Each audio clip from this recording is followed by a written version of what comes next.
Senua finds a unique courage to keep pushing forwards on her quest, no matter what. She sees the world differently to those around her and faces challenges others would avoid. When driven so strongly by one powerful purpose, she will do anything to rid the world of the darkness. This is her life's mission, and she will not stop until she fulfills her quest. My name is Eddie, and I have lived with psychosis for most of my life. To me, psychosis means living in a different reality, a reality that isn't shared with other people. Often living with psychosis is dark and miserable. While experiencing psychosis, I've got to hear the voice of God, the opposite, seen and spoken with angels, and been to hell itself. Recovery college and peer support really did turn my life around. I thought I would never get better, and yet here I am.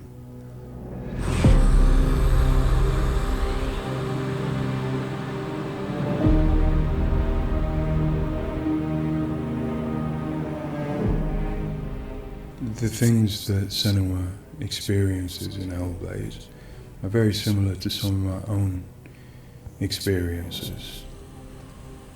She lives in a reality that other people might find hard to understand. She sees significance in symbols, in meeting people, in all sorts of things that are going on around her. Senua is experiencing an altered state of reality which would be very hard to understand without having experienced it yourself or playing Hellblade. Lost soul who fought through hell to find us. You were lost. Not anymore.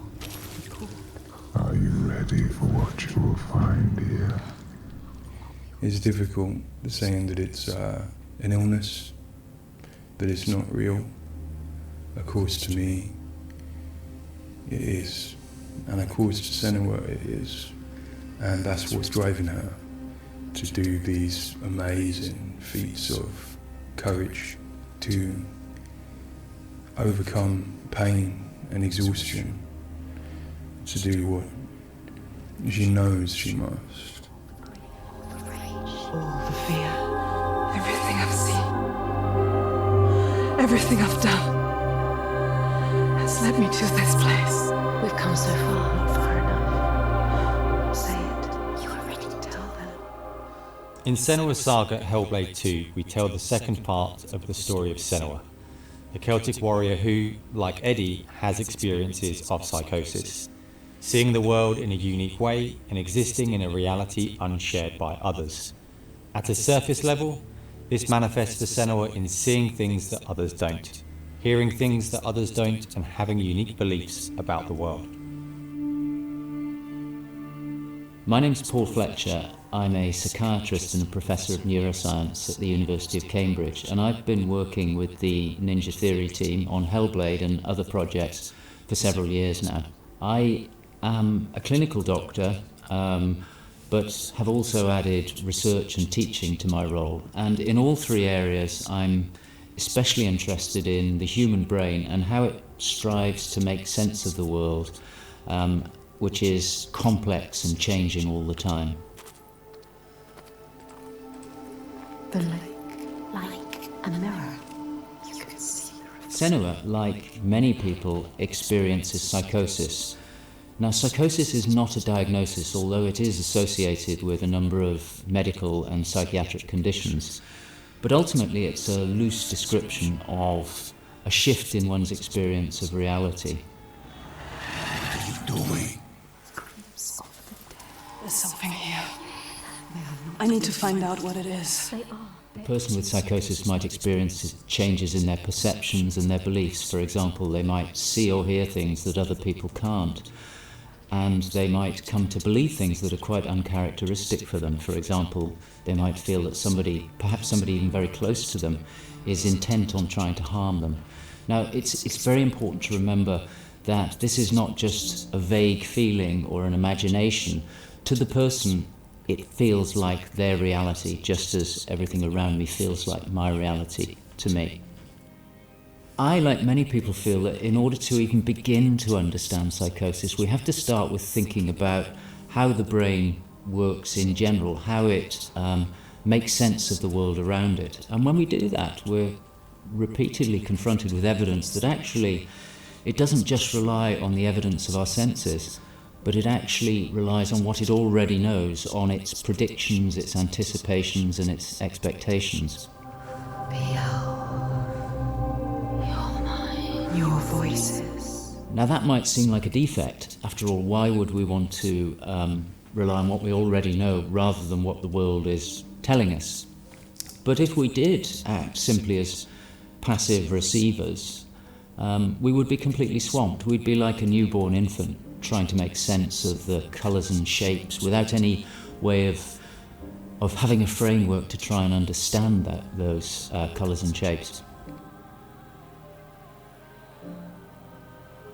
Our senses are bombarded with information from the world. It's rapid, it's intensive, it is noisy, ambiguous, unreliable.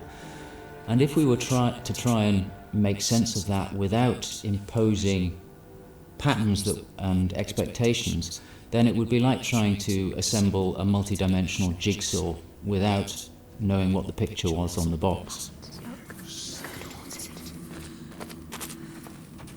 Many of us think that the brain ultimately is an organ that makes predictions. It craves patterns and associations in order to make sense of the world. And without that, we are confronted with a feeling of uncertainty, of anxiety, of distress, even of fear.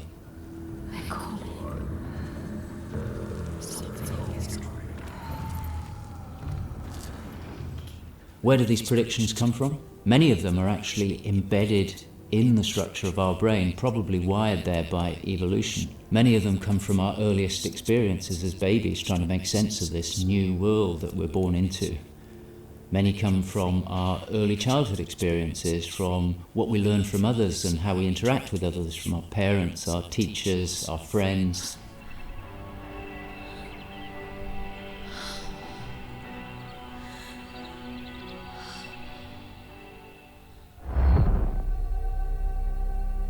We all have a feeling that we're directly in contact with an objective reality, but it's probably the case that what we experience as our constructed model of the world is a blend of the evidence of our senses, but also what we are predicting or expecting from the world. So this blend exists in a very fine and delicate balance, and the weighting of that balance probably varies a great deal across different individuals.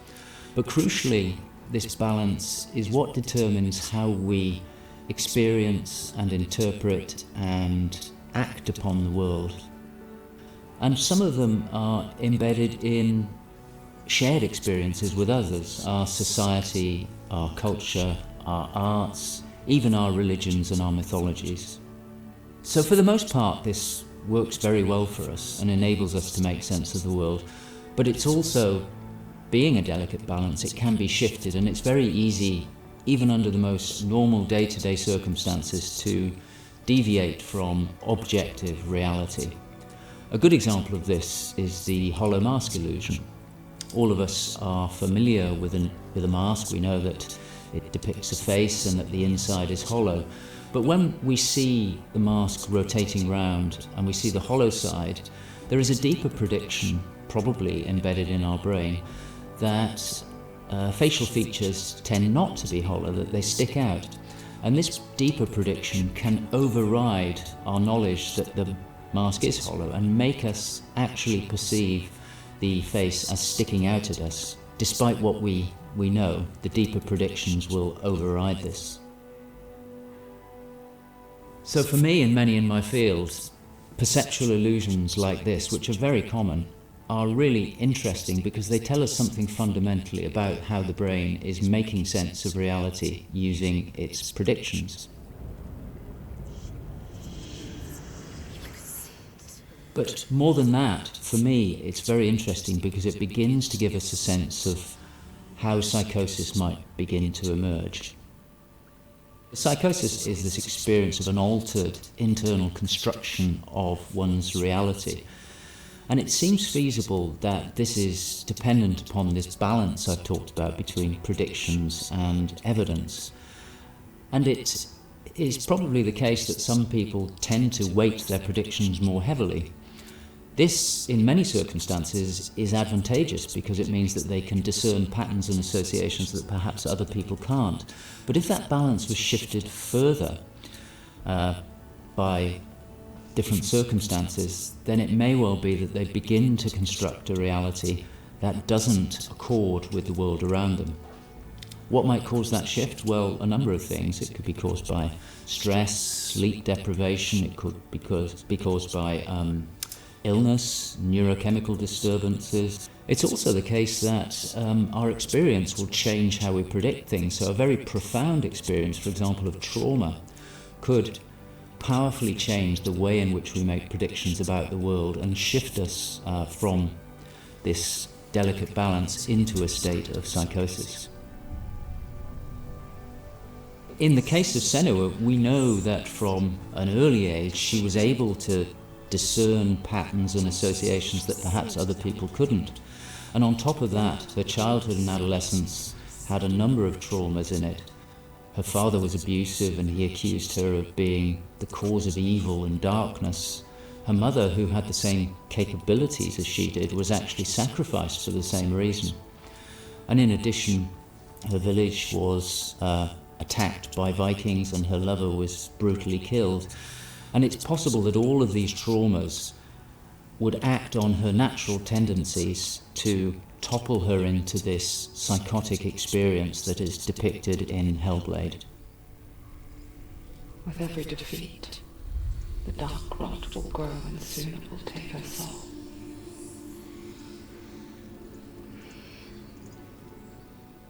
In Hellblade Senua's Sacrifice, we find Senua discovering and understanding her experiences. They're relatively new to her, and the pain and torment feels at its most acute. Having travelled to a new place, with a mind full of her trauma and Druth's stories of the Vikings, she embarks on a journey of coming to terms with what has happened in her life. Ultimately, rather than finding the unachievable certainty of rescuing Dillion, she achieves certainty in the realization that Dillion is gone forever. She learns to accept his death, and in turn, her experiences of psychosis. Even in darkness, the wonder and the beauty of this world never leaves us. It is always there, waiting. In Senua's Saga, we find Senua at a different place on her physical and mental journey. Empowered with the sense that she has overcome her own darkness, she's now compelled to follow a new quest, to save her people from that same darkness. Death is coming. Look at the bones. Death is coming. Look at the bones. That's going to be you. That's going to be everyone. In Sacrifice, Senua's psychosis is acute and all-consuming. She is preoccupied and absorbed by her experiences. To some extent, she is enveloped and enslaved by the darkness. She cannot ignore her voices and visions. She's totally committed to the quest within her altered reality. In Saga, there has been some resolution to this. There's no miracle recovery. She still experiences the voices and visions. She still has a changed reality. But the balance of power has shifted. She is the one who is able to be in control. She's able to resist and challenge the voices. She's able to make decisions that much more clearly reflect her own goals. I see through your lies, and I will show them how to see as I do. I will not appease the gods. I will destroy them. And in addition, in Saga, she is able to encompass the reality of others. She sees them for the constructions that they are, and she is able to interact with them. And I think that's a very powerful change and a very important area to explore. They have lost everything. In Saga, we've had the opportunity to explore the next phase of Senua's mental health journey. One where she's come to a place of understanding, but where she and us as creators have new challenges to overcome. Where Senua's belief system will clash with that of others. Her experiences will play out in the presence of people who don't share her perspective. And where she feels a new sense of power in being chosen for the quest, but also a new weakness, bowing underneath the weight of responsibility that sits on her shoulders.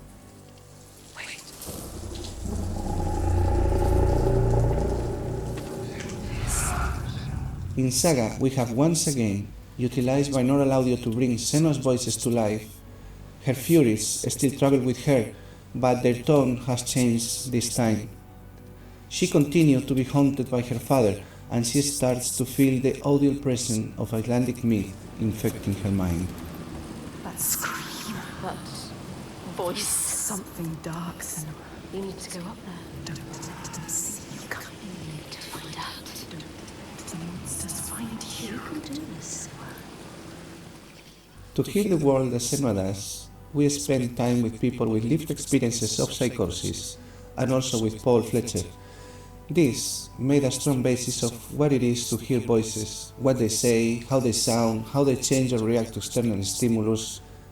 And this paired with all we learned from the first game, Hellblade Senua's Sacrifice, led us to create Senua's own sonic version of reality. To me, it's a privilege to sit in a room to play our game, and as we progress, hear the comments, thoughts and suggestions. Each one provides a different perspective, and I find especially inspiring and humbling to hear from Eddie his own experiences. Especially, I find he has a way of putting very complex emotions, situations, in a very simple yet poetic way, and it's really inspiring for me when I'm thinking in Senua's journey. We use binaural audio to bring 3D space in the headphones. This allows to experience the voice hearing and other sounds with a physical sense.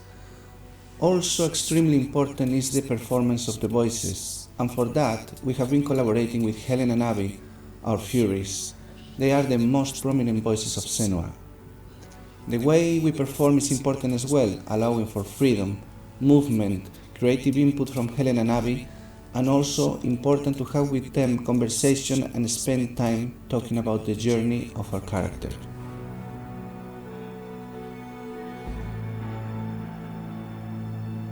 There is a lot of time gone into experimentation, so every sound in the game is connected in some way with the emotion that Senua is experiencing as she travels through Iceland, from the sounds of the nature to some of the musical moments.